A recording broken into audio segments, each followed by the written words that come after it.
मोदी है तो मुमकिन है। मोदी है तो मुमकिन है। मोदी है तो मुमकिन है। मोदी है तो मुमकिन है। मोदी है तो मुमकिन है। मोदी है तो मुमकिन है। मोदी है तो मुमकिन है। এটা একটা CCTV footage, state bank of ইন্ডিয়ার মালদা ব্রাঞ্চে ক্যাশ কাউন্টারে আমি বসে আছি, যে পার্পল রঙের জামা পরে ভেতর দিকে। এইটা চোর 15টা 9, 3টা 9 এসে চেয়ারে বসলো।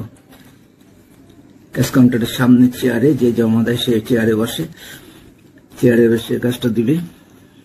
এই চোরটা মালদা ব্রাঞ্চের একজন ক্যাশ ক্রেডিট কাস্টমারের এমপ্লয়ি।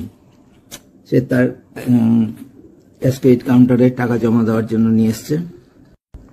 এই টাকা চুরি করবে এবং তার ফলে স্টেট ব্যাংক কিভাবে জালিয়াতি, দুর্নীতি, জোট চুরি, বিশ্বাসঘাতকতা, ঘুষখোরি এত কিছু করে চোরটাকে ছেড়ে দিয়েছে। এবং ক্যাশিয়ার যে অর্থাৎ আমাকে চাকরি ছাড়া করেছে, ভয়াবহ অত্যাচার করে, নির্মমভাবে অত্যাচার করে, অপমান করে, ভয় দেখিয়ে। 3টা 10 হয়ে গেল। যে হাতে টাকা নিয়েছে জমা করার জন্য, আমার কাছে ট্রে চাইলো। আমি ট্রে বাড়িয়ে দিলাম একটা কাউন্টারের সামনে। ও ট্রেতে টাকাগুলো রাখলো, যে টাকাগুলো জমা দিবে সেগুলো ট্রেতে রাখলো।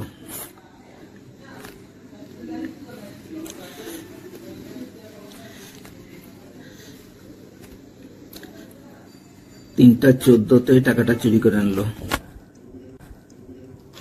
ঠিক 3টা 14, এই যে হাত ঢুকালো, টাকাটা চুরি করে আনলো। ওটা লুজ নোট, একটা গার্ডারে রাবার ব্যান্ড দিয়ে আটকানো, 2000-এর 10টা অর্থাৎ 20,000 এবং 66টা 500-র নোট, 33,000, মোট 53,000 টাকা ও তুলে নিল। বাকি সব ফুল প্যাকেট আছে। যে টাকাটাগুলো এগুলো রিপ্লে দেখাচ্ছি আমি। এই টাকাটা চুরি করলো স্টেট ব্যাংকের মালদা ব্রাঞ্চ থেকে। টাকাটা চুরি করলো এই চোর স্টেট ব্যাংকের মালদা ব্রাঞ্চ, মালদা ডিস্ট্রিক্টের সবচেয়ে বড় ব্রাঞ্চ মালদা ব্রাঞ্চ। এই চুরির ফলে ক্যাশিয়ারকে আমাকে চাকরি হারাতে হয়েছে। মানে প্রাণে বাঁচতে আমি চাকরি ছেড়ে দিতে বাধ্য হয়েছি, না হলে আমাকে মেরে ফেলা হতো। চোরটাকে ছেড়ে দিয়েছে, যথেষ্ট সম্মান করেই ছেড়েছে। এমনকি এই যে টাকাটা চুরি করলো 53,000 টাকা, ওটা অবধি ফেরত নেয়নি। ওই টাকাটা আমার, এবং আমাকে ফেরত দেওয়ার কথা ছিল উদ্ধার করে। স্টেট ব্যাংকের কাছে যে সিআর মার্কেট আছে, সেখানে ক্যাশ ক্রেডিট কাস্টমারের দোকান, মুদির দোকান, বিষ্ণু ঘোষ, তার কর্মচারী এটা। পাশের নীল টুপি পরে, লাল টি শার্ট পরে যে ছেলেটা, সেই দিনই প্রথম এসছে। আগে কখনো দেখিনি, তারপরেও কখনো আসেনি। বারবার ও সলা পরামর্শ করছে মুখ বাড়িয়ে। ব্যাংকে কাউন্টারে কিন্তু আর কেউ নেই, ফাঁকা। এরকম সাধারণত হয় না। চোরটা টাকা জমা করার জন্য আমার কাউন্টারে আসা থেকে শুরু করে টাকাটা চুরি করে নেওয়া পর্যন্ত সবকিছুই আমি সিসিটিভি থেকে দেখালাম। সিসিটিভি ফুটেজে টাকা চুরির ঘটনা পরিষ্কার দেখা গেল এবং আমি বারবার করে রিপ্লে দেখালাম। ফুটেজে এই চুরির ঘটনা এসবিআই মালদা ব্রাঞ্চের সবাই দেখেছে। 53,000 টাকার লুজ নোটগুলো আমি পাইনি জানানোর পর সেদিনই আগের cash credit manager Bishnu Ghosh ও তার ওই চোর কর্মচারীকে ব্যাংকে ডাকেন। সেদিন তারা অস্বীকার করলো। ফুটেজ দেখে সবাই চুরির বিষয়টা মেনেও নিয়েছিল, তাও আমাকে টাকাটা ফেরত দেওয়া হচ্ছে না।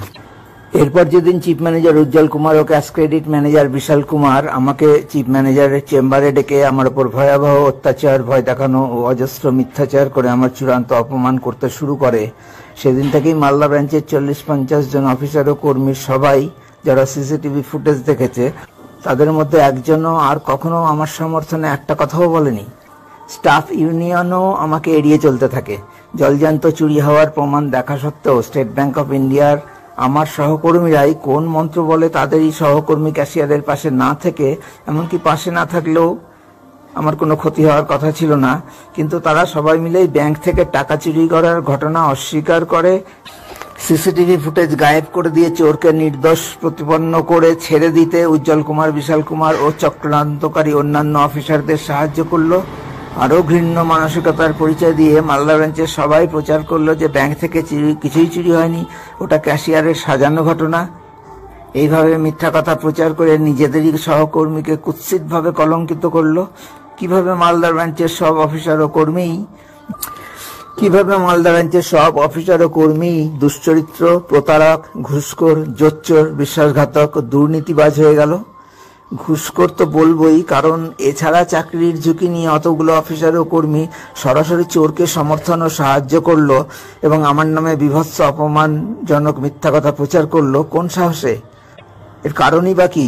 অন্য কি কারণ থাকতে পারে? ভারতে আর কখনো কোনো প্রতিষ্ঠানে এই ঘটনা কখনো কি ঘটেছে? কিভাবে স্টেট ব্যাংকে এটা সম্ভব হয়? ये काम इसलिए हुआ क्योंकि मोदी है तो मुमकिन है।